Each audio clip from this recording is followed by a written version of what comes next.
निर्णय घेतल्यानंतर आज मी आपल्याला सांगू इच्छितो, इकडे उदय सामंत आहेत, इकडे केसरकर आहेत, या दोघांनी खंबीर साथ दिली, आपलं मंत्रिपद सोडलं. आज मी आपल्याला सांगतो, आम्ही घेतलेला निर्णय हा निर्णय कुठल्याही मोहापायी, सत्तेच्या मोहापायी खुर्चीसाठी घेतला नाही.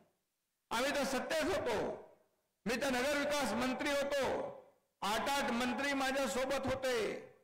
आणि हा निर्णय घेण्याचं कारण जेव्हा शिवसेनेचं खच्चीकरण होऊ लागलं, धनुष्यबाणाचं खच्चीकरण होऊ लागलं, या महाराष्ट्रातल्या या विकासाच्या विरोधामध्ये भूमिका घेऊ लागले, स्वातंत्र्यवीर सावरकरांचा अपमान होऊ लागला, बाळासाहेबांच्या विचाराला तिलांजली देऊ लागले.